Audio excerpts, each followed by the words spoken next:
Hi, I just wanted to make a video about my experience with ptyalism or excessive saliva in pregnancy, because while I was going through it, I scoured the internet for absolutely everything that I could find, people that managed it, any empathy that I could get, people that were just going through it, how to get rid of it, which I unfortunately didn't find any answers to. But I just wanted to share with you my experience with it, how I managed it, and how it went away. I'm currently still pregnant, so this is still a fresh perspective. It did go away at 20 weeks for me. This is my first pregnancy. I started to feel super nauseous at 7 weeks, which lasted, my nausea lasted up until 16 weeks. Point where I was like, it was debilitating, and it just like slowly started to get better. I would say at 12 or 13 weeks is when I kind of saw the light at the end of the tunnel, but 16 weeks is when I was like, I'm free. So 7 weeks is when the nausea started. 8 weeks is actually when the excessive saliva started, and I was in kind of the thick of it, and so I didn't know how long it was gonna last, so I was just grabbing a mug and spitting into it. And I'd fill like 4 or 5 of these mugs a day. I couldn't even get out of bed, so I was just like, I don't know what this is, but I'm spitting, whatever, and I can't swallow it. It's gonna make me throw up, so I'm spitting it out. Got through that. When I started to feel better, so around 12 weeks is when I could see light at the end of the tunnel and I wasn't in bed all day. And I needed to go out into the public. So in order to go in public, I needed to switch up what I was doing. I can't just spit into mugs. I have this water bottle, and very nice. It has a lot of fluid ounces in here. But also what's nice is this top. It's got a thick opening right here, and I would just spit into it. It's nice because people think that you're drinking from it. It could just be a big straw, but really you're spitting into it. Just look confident when you're spitting into it. But sometimes the consistency of your saliva is different. At least my saliva had different consistency sometimes. Sometimes it was thick and stringy, and that is disgusting, I know. But when you spit, the string sometimes comes out. So what I did to solve that is I just took a paper towel and I would tuck it between my fingers as I carried this around. I can't wait to burn this thing. And I would just spit, and if I could feel the stringiness or something, wipe really quick. Spit, wipe, or just spit. I would fill up probably 2 or 3 of these a day. Blech.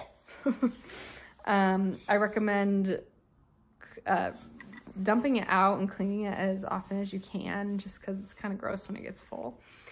And then obviously cleaning it when you get home as soon as you can, because if you let it sit, it starts to get stinky. And if you need it immediately, you're spitting into a rancid cup. So don't do that. Another way to solve that is to just have a backup.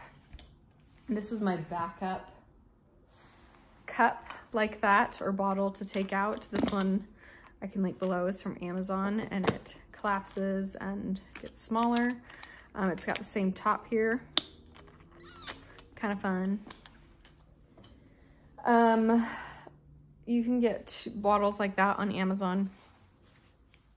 Also, at nighttime, so I would do that when I'd go out into public, but at night, the excessive saliva took on kind of a different role, and you're trying to go to sleep, and you can't really, at least I couldn't really spit while I was trying to sleep and go, or whatever.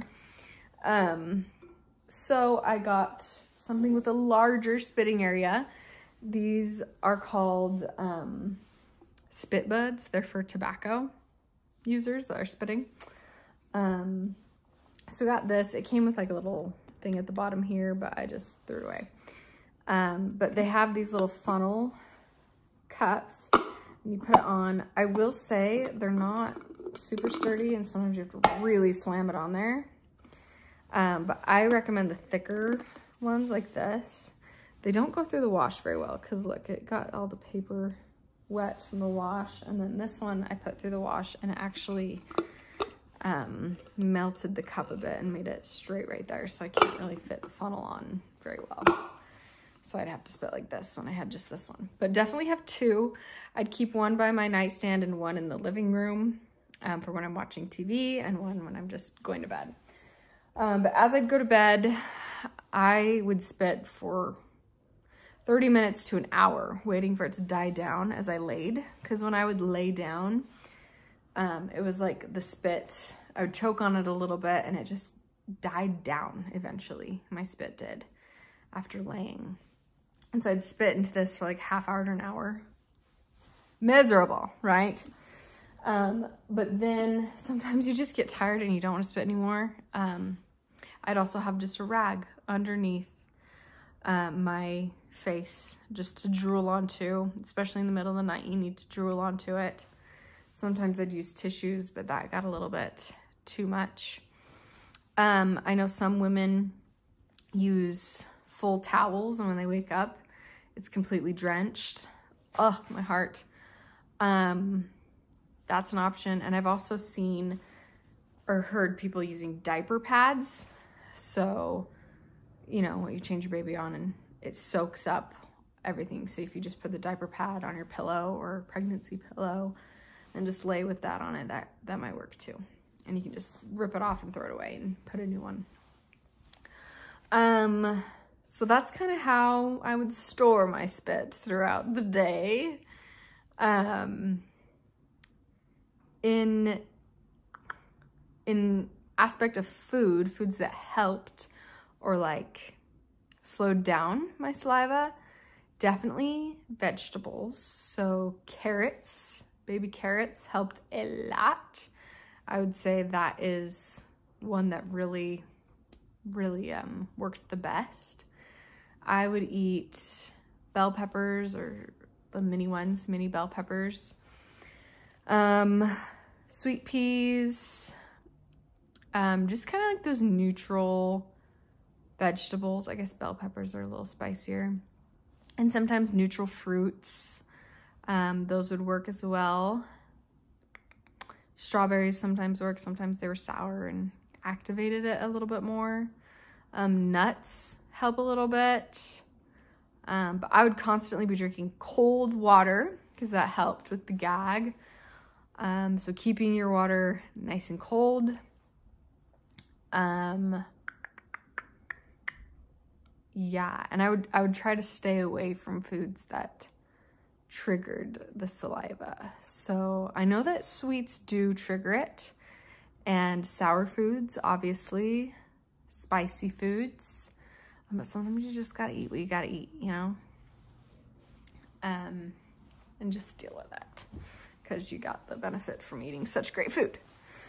But that's what I'd say for foods. I know a lot of recommendations from doctors for this condition is to suck on hard candy or eat sugarless gum, or, you know, and that just didn't work for me.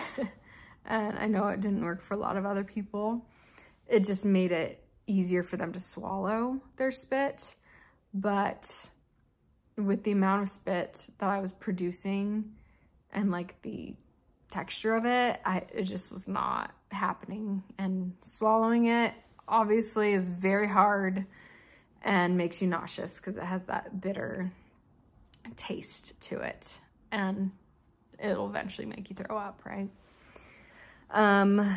How it went away is interesting. I was convinced it was never going to go away. I was convinced I was going to have this until I labored the child, until delivery, because that was what I was seeing in a lot of places when it didn't go away just after the first trimester. But it did. It went away at 20 weeks. And I don't think I would have completely noticed it went away because I was in such a strong habit of spitting. If it hadn't been for my handy dandy bottle here, where I knew when I was at work, I was filling up these like every day. But then at the end of a few of my work days, I noticed I only got to here. And I'm like, interesting, like I'm not spitting as much, or there's not as much saliva coming. So I thought maybe I should try swallowing because it might be okay. I might not throw up this time. And so I started swallowing, and lo and behold, it became easier to swallow. The first swallow was hard. It was mentally tough to get over that first swallow. But I got past the lump feeling and it went down really easy. And now I just swallow my spit and it's great. I do think I maybe produced still a little bit too much of it and I'm swallowing, but it feels pretty much normal now. Whew, it's great. Freedom from a lot of things. I can have conversations with people for longer. I can not carry my spit cup around. I can go do things that I couldn't before. Like I was not able to play sports. I would have to like run, get my spit cup and do whatever.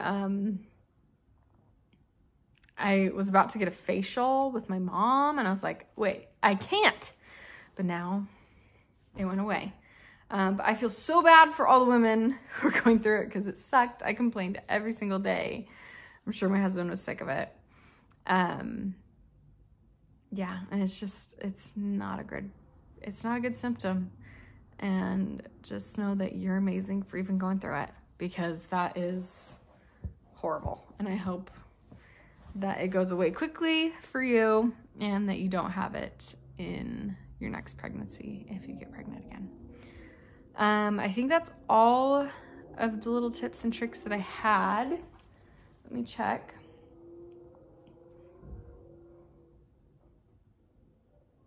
Yeah, I know that some people have found different medications for trying to solve it or make it die down, or I've even seen somebody use a patch to dry up their mouth and it dried up their nose and eyes as well. Not all of those are pregnancy approved or they haven't been studied. So there is a pregnancy risk in it. Weighing that against the benefits for your symptoms can be difficult, especially when you just don't know.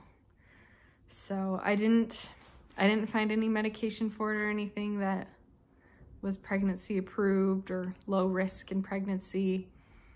But yeah, there are things out there if it's getting really bad, and I found those on Reddit. When I found what people did, it was on Reddit. So if you want to go on Reddit and look up Ptyalism or excessive saliva in pregnancy, that's what I did, and maybe you could talk to your doctor about some of those options. Yeah, so best of luck. My heart is with you. It does eventually end, but it sucks right now.